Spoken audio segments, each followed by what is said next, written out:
미국의 그 유명한 C.S. 루이스가 쓴 책 가운데 보면 여러 가지 이야기들이 있는데요. 그 가운데 절벽 아래의 길, 절벽 아래의 집이라는 이야기가 있습니다.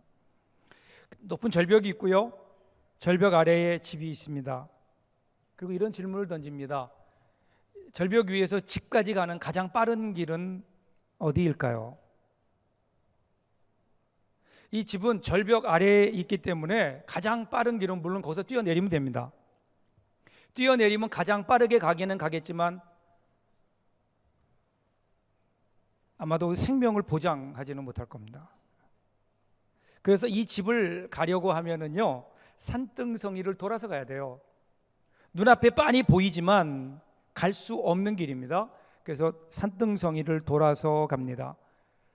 돌아가기 때문에 처음에는 그 집으로부터 멀어지는 것 같아요. 심지어는 그 집이 보이지 않아요. 그 집과는 멀어진 것처럼 보입니다. 그런데 사실은 그 집과 멀어지는 그 길이 절벽 아래의 집에 이르는 가까이 가는 길이라는 겁니다. 무조건 빨리 가는 것이 중요한 것이 아니라 바르게 가는 것이 중요합니다. 바르게 가기 위해서는요, 오늘 우리의 눈에 보이는 나의 집으로부터 벗어나야 됩니다. 돌아가는 것이 때로는 늦어 보여도 그게 가장 빠른 길이고 바른 길입니다. 우리가 여러분 인생을 살다 보면 그렇지 않아요? 나의 집에서 멀어지는 것이, 눈에 보이는 나의 집에서 멀어지는 것이 정말 그곳에 가까이 가는 길일 때가 얼마나 많습니까? 우리 생각에는 멀어지는 것 같지만 사실은 그 길이 가장 가까운 길인 거예요. 오늘 본문을 보면 바로 이런 길에 대한 이야기가 나옵니다. 이스라엘 백성들이 이제 40년 동안의 광야 생활 끝에 도달합니다. 그리고 이제 가나안 땅에 들어가기 위해서 가데스 바네아에 도착하게 되죠. 여러분, 이 가데스 바네아에서 가나안 땅으로 가는 가장 좋은 길은 에돔과 모압을 지나서 가는 왕의 대로, 소위 말하는 킹스 하이웨이입니다. 그러니까 이 킹스 하이웨이, 이 왕의 대로라고 하는 것은요, 이집트부터 시작해서 메소포타미아를 거쳐서 멀리는 중국에까지 이르는 장사길입니다. 그 길이 가장 편안하고 안전하고 그리고 곧고 그리고 잘 길이 나 있는 겁니다. 그래서 모세가 20장에서 에돔 왕에게 그 영토를 지나가게 해달라고 부탁을 하죠. 그 왕의 대로로만 지나게 해달라고요. 그랬더니 에돔 왕이 거절합니다. 그리고 군대를 거느리고 나와서 이제는 막아요. 그래서 이스라엘 백성들이 할 수 없이 왕의 대로가 있는 에돔 동쪽으로 진입하지 못하고 다시 광야길로 나와서 홍해길을 거쳐서 광야길로 들어가게 되는 겁니다. 그러니까 지금 지름길, 좋은 길을 놔두고 지금 둘러서 가는 겁니다. 하나님께서 그렇게 인도해 가시는 거예요. 자, 근데 그런 과정에 오늘 이제 본문이 시작됩니다. 1절을 보세요.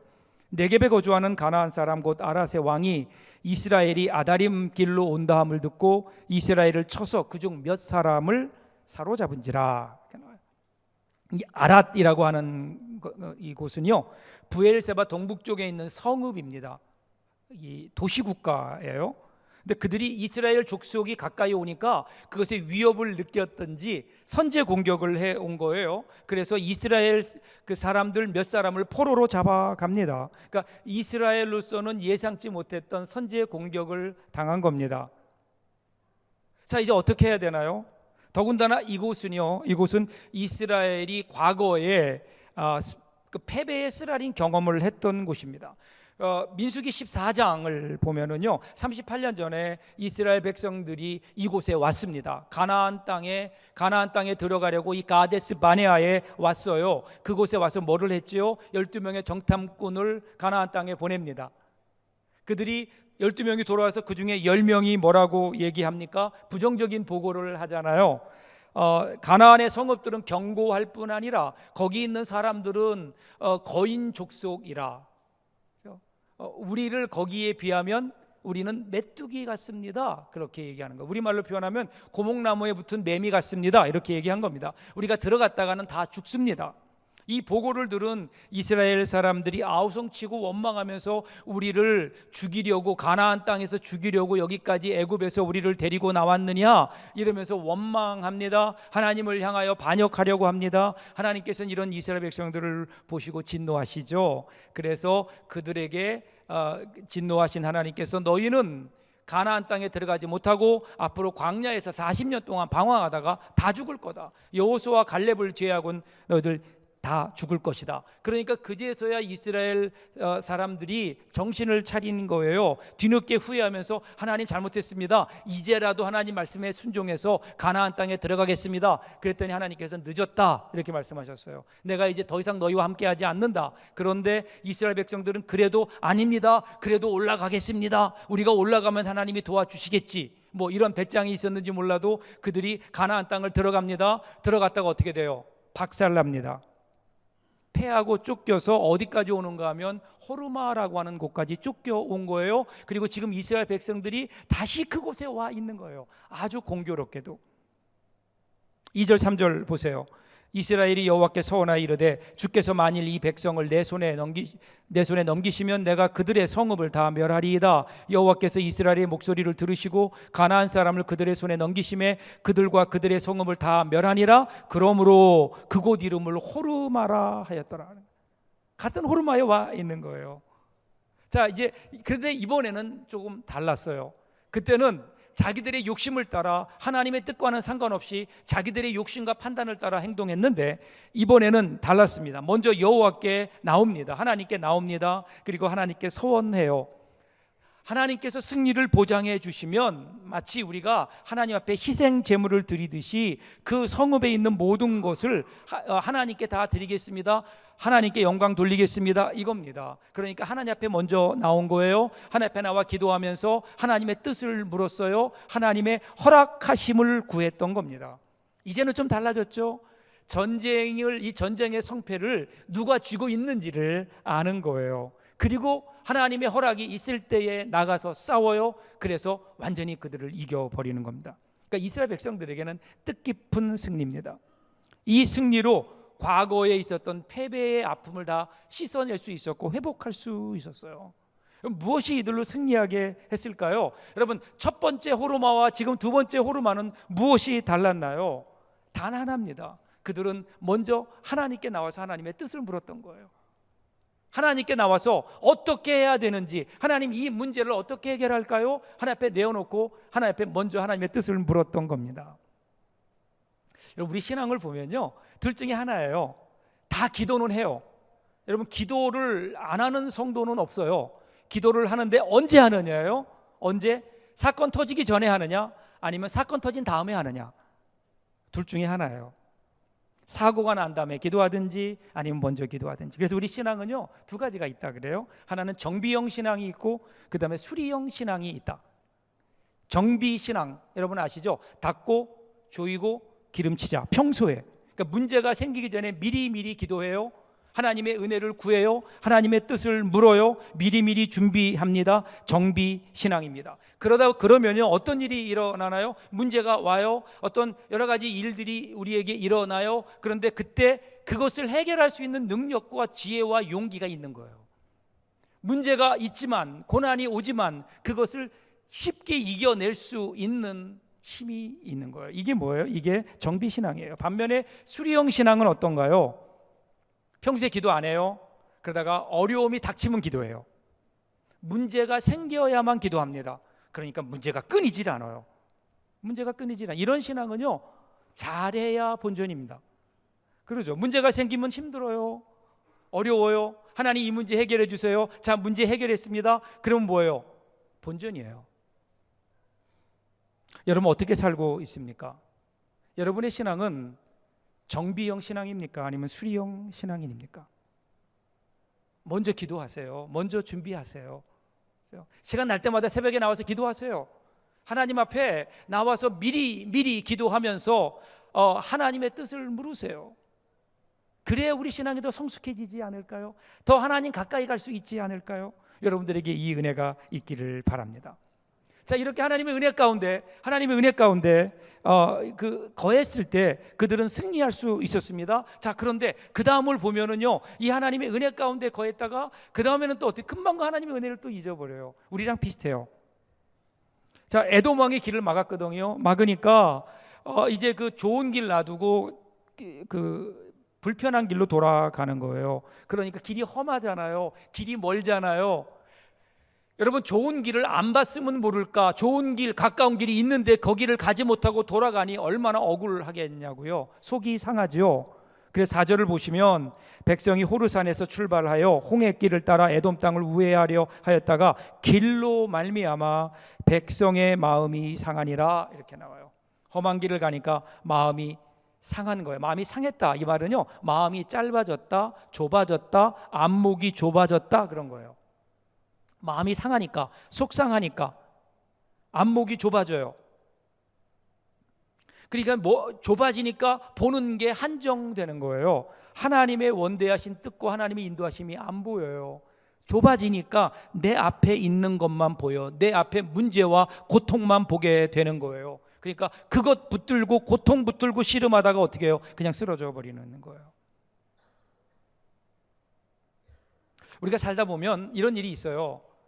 어떻게 우리 인생이 내 마음에 다 들겠어요? 뜻대로 되지 않을 때가 있어요. 내 마음에 안 들어요. 그러면 어떨까요? 속상하죠. 속상하면 우리 가운데 분이 일어나요. 화가 날 수 있다고요. 여러분, 에베소서 4장 26절부터 27절을 보시면 분을 내어도 죄를 짓지 말며 해가 지도록 분을 품지 말고 마귀에게 틈을 주지 말라, 이렇게 얘기해요. 자, 분을 낼 수 있어요. 성경은 화내는 것, 화가 나는 것, 마음이 부글부글 끓는 것, 마음에 안 드는 것, 이것을 죄라고 하지 않습니다. 다만 그 분이 죄로 이어지지 않게 하라는 거예요. 저는 이 말씀이 저에게 얼마나 큰 위로가 되는지 몰라요. 만약에 하나님께서 말씀을 통해서 분을 내는 것도 죄다 그랬으면 보통 일이 아닌 거예요. 왜냐하면 우리 마음속에 일어나는 이 화를 어떻게 참을까? 매일 죄져요? 아니잖아요. 근데 오늘 말씀은 뭐냐면 화를 내더라도, 분이 나더라도 죄를 짓지 말라는 겁니다. 죄를 짓지 말아라. 이것을 죄로 연결시키지 말아라, 그러는 거예요. 죄를 짓는다는 게 어떤 의미일까요? 그것은 계속 그 분을 마음속에 품고 있는 거예요. 마음속에 품고 있으면 어떻게 되는 줄 아세요? 불어나요. 마음속에 막 화가 불어나요.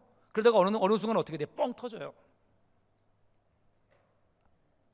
여러분, 사실 그렇잖아요. 우리가 마음에 상처를 받고 마음에 분이 나면요, 그것을 어떻게 그 분을 붙들어요. 그걸 아주 싸매고 내가 마음속에 딱 가져요. 그리고 계속해서 곱씹어요. 그리고 묵상해요. 화를 키워가요. 그러면 그 순간 어느 때인가 우리가 화를 품는 그 순간 사탄이 틈탄다는 거예요. 사탄이 틈을 타서 우리로 하여금 죄에 이르게 하는 겁니다. 오늘 본문에 이스라엘 사람들이 그랬어요. 불편해요. 그리고 가는 길이 평탄하지 않아요. 짜증날 수 있어요. 그러면 화내는 거, 짜증나는 거, 거기까지는 하나님 이해해 주세요. 그런데 그 다음에 이 사람들이 마음속에 그 화를 품고 하나님을 향하여 불평하기 시작한 거예요. 자, 어떤 일들을 했나요? 5절 보세요. 백성이 하나님과 모세를 향하여 원망하되 어찌하여 우리를 애굽에서 인도하여 내어 이 광야에서 죽게 하는가? 이곳에는 먹을 것이 없고 물도 없도다. 우리 마음이 이 하찮은 음식을 싫어하노라 하매, 이렇게 나와요. 잘 보세요. 불평이 나올 만해요. 근데 문제는 뭐냐면요, 하나님의 은혜까지 부인해 버린 거예요. 자, 먼저 보세요. 그들은 하나님이 자신을 이집트에서 구원해 내신 것에 대해서 원망합니다.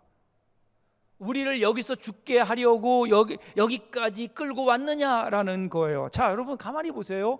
이스라엘 백성들이 이집트에 있을 때 뭐 하고 있었나요? 거기서 잘 먹고 있었나요? 잘 살고 있었나요? 아니잖아요. 그들은 죽지 못해 살고 있었어요. 종살이하면서 노예로서 그들은 정말 죽지 못해 살고 있었어요. 그런데 하나님이 은혜로 말미암아 하나님의 전능하신 손길로 그들을 구원해 내어서 오늘까지 이르게 하신 거잖아요. 구원해 내신 거잖아요. 그런데 그 구원의 은혜를 지금 이들은 부인하고 있는 거예요.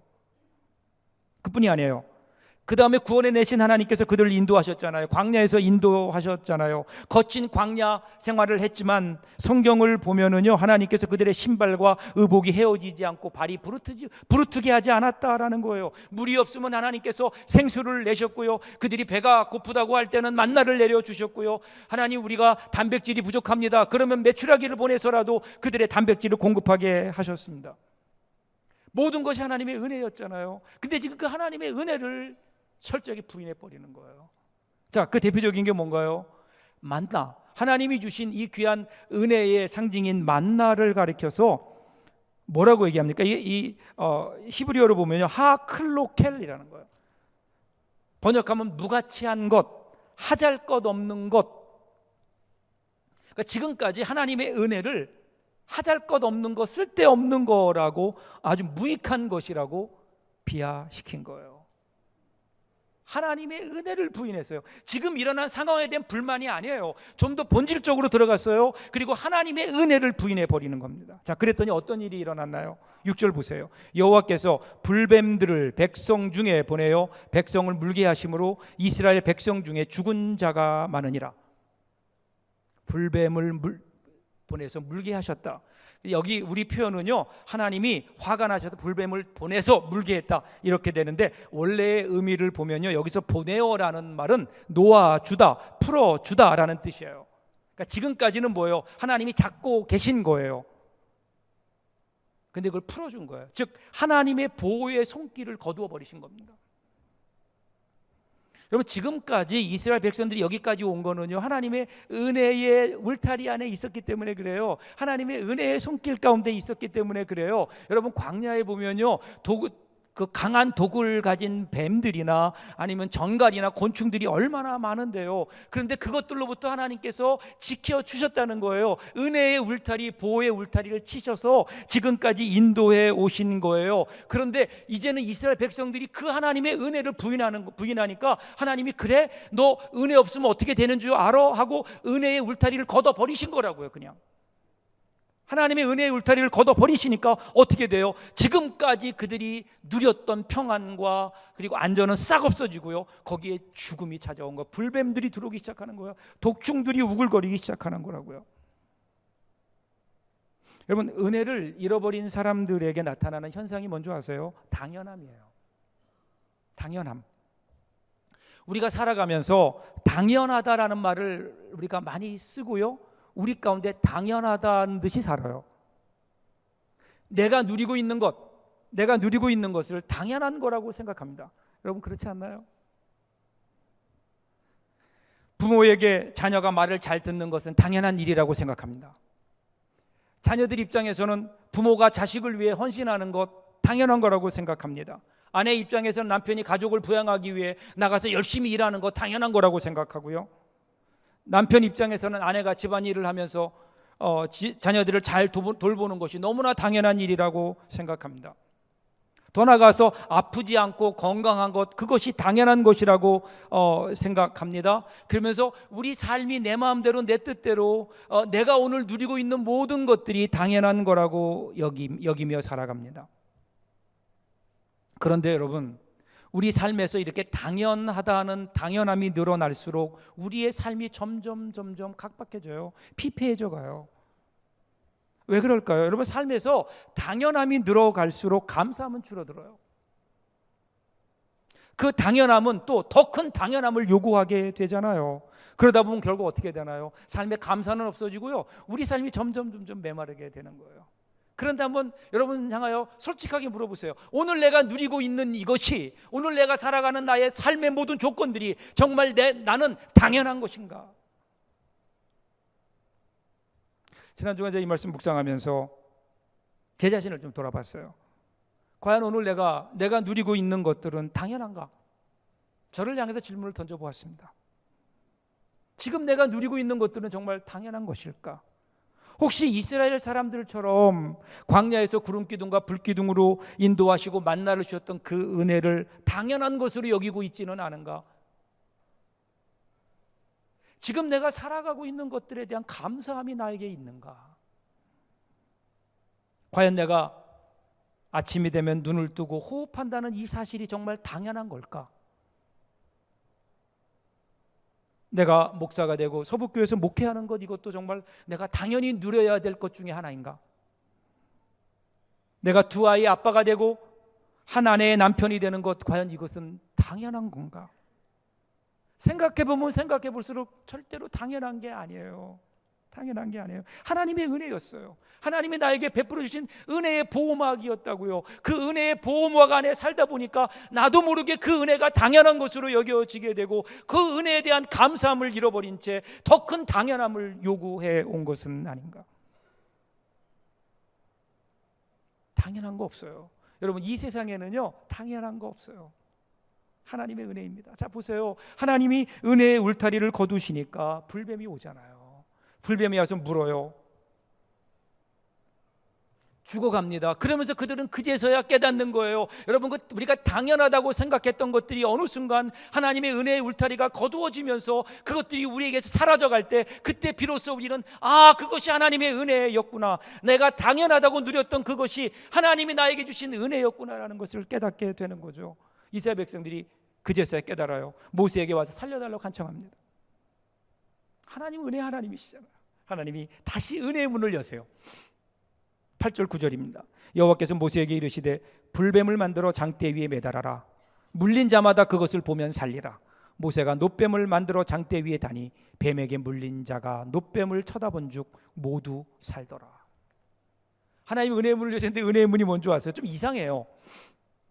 뱀에게 물려서 죽어가는 사람에게 그 뱀을 보래요.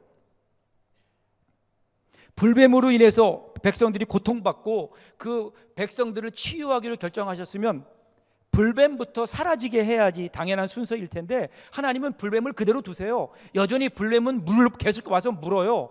그런데 하나님은 그 불뱀을 만들어서, 놋으로 만들어서 높게 장대 위에 세우게 하시고 이스라엘 백성들로 하여금 그것을 바라보라는 거예요. 그래야 산다는 거예요. 여러분, 이게 쉬운 일일까요? 자기를 물어서 죽음에 이르게 하는, 고통받게 하는 그 원흉이 누구예요? 지금 불뱀이에요. 근데 그거를 보라는 거예요. 왜 하나님은 이런 방법을 선택하셨을까? 아마도 그걸 바라보면서, 야, 네가 지금 왜 이렇게 고통당하는지, 네가 왜 이렇게 불뱀에 물려서 죽어가는지를 한번 생각해 보라는 거 아니에요? 불뱀 때문이 아닌 거예요. 문제는 죄예요. 하나님을 향한 원망과 불평과 반역의 죄 때문에 그런 겁니다. 너희들의 죄를 기억해라. 이 불뱀을 보면서 너희들의 죄를 기억해라. 그리고 왜 하필이면 놋으로 만들었을까요? 여러분, 놋이라고 하는 것은요, 다니엘서나 아니면 요한계시록을 보면 하나님의 심판을 의미할 때 이 주석, 즉 놋이 나오고 있어요. 그래서 예수님의 손과 발이 놋으로 되어 있어요. 심판해 주라는 겁니다. 그러니까 지금 놋으로 만들었다는 것은 그 뱀이 심판을 받았다라는 거 아니에요? 지금 너희들을 물었던 그 뱀이 심판받았다라는 거예요. 그 불뱀을 공개적으로 처형해서 전시한다, 그런 의미인 겁니다. 그래서 여러분 보세요. 이 모세가 달았던 놋뱀은 그 자체가 어떤 능력이 있는 게 아니에요. 그거 바라본다고 거기에서 치유의 광선이 쏟아져 나오는 거 아니에요. 그걸 보면서 뭐를 보라는 거예요? 하나님을 보라는 거예요. 하나님의 일하심을 보라는 거예요. 절대로 죄를 그냥 넘어가지 않으시는 하나님의 공의로움을 좀 너희들이 깨달아 보아라, 그러는 거예요. 그럼에도 불구하고, 우리가 죄를 지었음에도 불구하고 하나님께서는 그 우리의 죄를 결코 그냥 넘기지 아니하시고 죄를 죽이시면서까지 우리를 구원하시려는 하나님의 사랑이 거기에 있지 않느냐? 생명을 주시는 하나님의 은혜가 있지 않느냐? 죽음을 이기시는 하나님의 능력, 죄를 처벌하시는 하나님의 그 능력이 있음을 바로 보아라. 그 자리가 바로 그 하나님의 은혜와 일하심이 있는 자리가 나타난 곳이 놋뱀인 거예요. 놋뱀. 이 하나님의 일하심을 바라보라는 것. 여기서 쳐다보았다라는 말이 10절에 나오는데요. 이 사용된 말이 나바트라는 말이에요. 이 말은 바라보다, 살펴보다, 앙망하다. 하나님만 바라본다고 하는 것은 그분의 도우심을 구하는 거죠. 놋뱀을 바라보면서 하나님의 은혜를 구하라는 거예요. 너희가 잃어버렸던, 너희가 부인했었던, 그동안 너희가 잊고 있었던 하나님의 그 은혜를 다시 한번 바라보라는 거예요. 그분의 은혜를 구하라는 거예요. 하나님의 자비로우심에 끊임없이 호소하며 하나님의 은혜를 구하고 그 앞에 엎드리면 하나님의 은혜 베풀어 주시겠다는 거예요. 예수님께서 이 사건을 상기시키시면서 십자가를 설명하십니다. 요한복음 13장 14절 15절 말씀 보면요, 모세가 광야에서 뱀을 든 것 같이 인자도 들려야 하나니 이는 그를 믿는 자마다 영생을 얻게 하려 하심이니라. 이 사건이 있은 후 한참 후에 예수님께서 하신 말씀이에요. 무슨 뜻입니까? 불뱀에 물려 죽어가는 이스라엘 백성을 살리기 위해서 장대 위에 놋뱀을 매다신 하나님께서 이 시대에는 죄로 인해 죽어가는 우리를 구원하시기 위해서 독생자 예수를 십자가에 달게 매달아 놓으시고 거기에 죄를 짊어지게 하시고 죄인 되게 하시고 그리고 거기에서 죽게 하셔서 그것을 바라보는 사람마다 구원을 얻게 하시는 하나님의 은혜가 바로 십자가에 나타났다는 거예요. 여러분, 이 기막힌 유비를 한번 보십시오.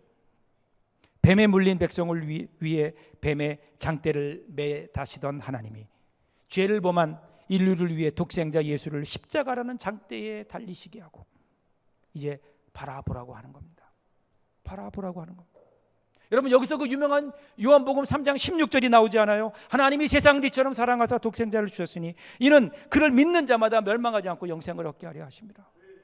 이 하나님을 좀 바라보자는 거예요. 이 십자가를 바라보라는 거예요. 오늘 이 시대 광야 같은 시대를 살아가는 우리들이 바라보아야 될 것은 오늘 이 시대에 우리를 향하여 세워놓으신 이 시대의 불뱀, 이 시대의 놋뱀, 예수 그리스도의 십자가를 좀 바라보아야 되지 않겠느냐. 사랑하는 여러분, 예수의 십자가를 바라보십시오. 이 시대 우리가 바라보아야 될 것은 우리 가운데 우리의 눈을 어지럽히는 이 세상의 것들이 아닙니다. 우리의 욕심이 아닙니다. 광야 같은 이 세상에 이 시대의 주님께서 하나님께서 높게 세우신 십자가, 여러분, 예수님의 십자가 고난을 바라보면서 우리는 분명히 하나님의 은혜를 보게 됩니다. 우리 여러분, 예수님 십자가를 보면서 무엇을 우리들이 배우게 되나요? 내가 죄인이라는 겁니다. 얼마나 내가 죄인이면 예수님께서 저렇게까지 깨지셔야 됐을까? 저렇게까지 찢기셔야 됐을까? 내 죄가 하나님의 아들인 예수님이 죽어야 될 정도로 내 죄가 심각하다는 겁니다. 동시에요. 그러기에 우리는 참 대단한 존재입니다. 왜냐하면 하나님의 아들인 그분이 나를 위해서 죽으실 정도로 내 인생은 하찮은 인생이 아니라는 거예요. 하나님의 목숨으로 살아난, 하나님의 목숨으로, 하나님이 우리에 대신 죽으심으로 우리에게 허락된 이 생명, 그렇다면 여러분, 이 생명은 얼마나 가치 있는 것일까요? 하찮은 존재가 아닙니다. 그런데 오늘 우리는 이 주님의 십자가를 바라보지 못한 채 우리의 욕심을 따라 하찮게 살아가고 있지 않나요? 그냥 한 끼의 밥을 먹겠다고 우리의 신앙 양심도 부인한 채 우리의 몸을 함부로 굴리고 있는 것은 아닐까요? 세상 사람들이 우리를 하찮게 여기는 것은 괜찮아요. 그런데 우리가 우리 자신을 하찮게 여기면 안 된다고요. 우리는 예수님께서 우리를 위하여 십자가에 죽어주실 정도로 대단한 사람들이고 귀한 사람들이기에 귀한 사람은 귀하게 살아야 되는 거예요. 무엇을 먹을까, 무엇을 마실까, 무엇을 입을까, 여기에 매여서 살아갈 것이 아니라 어떻게 하면 내가 이 하나님의 은혜에 합당한 자로 하나님의 나라와 의를 위해 살아갈까. 오늘 여러분의 눈을 드셔서 예수님의 십자가를 좀 바라보았으면 좋겠어요. 하나님을 바라볼 때 우리는요, 하나님의 은혜의 통로가 됩니다. 우리가 하나님 십자가를 향하여 우리의 눈을 들 때 십자가의 주님이 우리를 바라보십니다. 예수님의 그 시선과 우리의 시선이 마주칠 때에 여러분, 거기에 일어나는 놀라운 은혜의 스파크가 우리의 인생을 다르게 만들 겁니다. 그 시선을 통해 우리 가운데 하나님 나라가 임할 겁니다. 하나님 나라의 영광이 우리 가운데 임하게 될 겁니다. 이 세상에 맛볼 수 없는 하늘의 평강이 우리의 삶을 휘감아 올 겁니다. 여러분, 이렇게 좀 살았으면 좋겠습니다. 오늘 세상을 향해 들었던 우리의 눈, 욕심의 눈을 감고 이 시대 우리를 향해 주시는 은혜의 통로인 예수님을 좀 믿음의 눈으로 바라보는 오늘 저와 여러분들 되면 얼마나 좋을까요?